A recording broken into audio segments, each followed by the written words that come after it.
नमस्कार मैत्रिणींनो, प्रेमाच्या रसोई चॅनलवर तुमचं स्वागत आहे। तर आज आपण पौष्टिक असं नाचणीचं सूप बनवणार आहोत आणि खूप भरपूर कॅल्शियम असतं।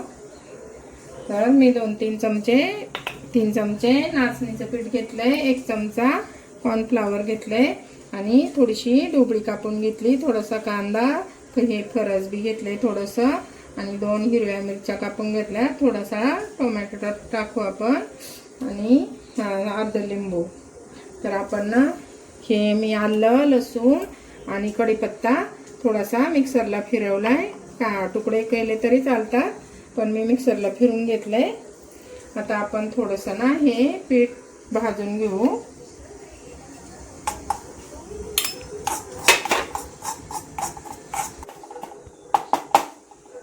हे बघा, थोडंसं भाजून घ्यायचं म्हणजे टेस्ट पण चांगली लागते। असं भाजलं का आपण काढून घेऊ।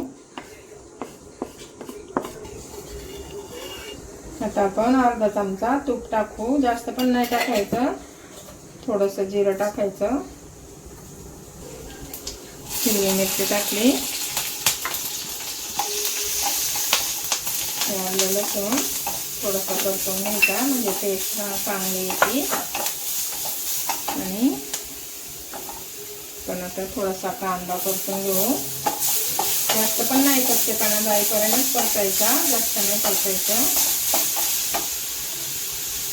थोडीशी ढोबळी आणि थोडंसं फरसबी टाकायचं, ते चांगलं परतून घ्यायचं।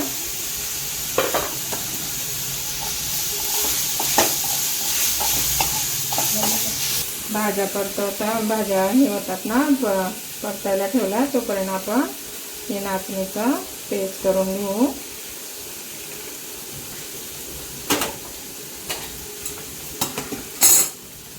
त्यामध्येच मी कॉर्नफ्लॉवर टाकते,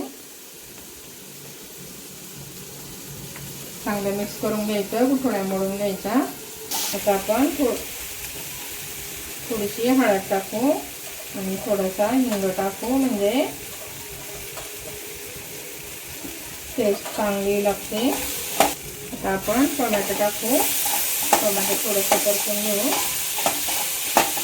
तेव्हा मी कोमट पाणी करायला ठेवलं होतं, आता आपण त्यामध्ये पाणी ओतू। 4-5 माणसांचं करायचं ना। चवीपुरतं मीठ टाकू। नाचणी हे केली, पाण्यात खलवली, ती आता आपण त्यामध्ये टाकायची। नाचणी टाकण्याचं कारण एक असं आहे का त्यामध्ये calcium, protein, fibre, carbohydrates, vitamin B हे प्रमाण जास्त असतं, त्यामुळे हे पौष्टिक असतं। त्यामुळे नाचणी ही आपण कोणत्या ना कोणत्या प्रकारे आपल्या शरीरात गेली पाहिजे। तर असं सूप करून पिलं तर खूप फायदेशीर होतं आपल्याला। हे बघा, मी 4-5 माणसांचे केले, असं पातळ ठेवायचं, जास्त घट्ट पण नाही करायचं। हे बघा, छान झालंय, कलर पण छान आलाय। आता थोडीशी उकळी येऊन देऊ आपण त्याला। हे बघा, आपली चांगली उकळी आली, जास्त पण नाही त्याला शिजवायचं, थोडंसं परतवले ना मग तशाच भाज्या पाहिजे। आता आपण वाट्यांमध्ये काढून घेऊ। हे बघा, असं झालं पाहिजे।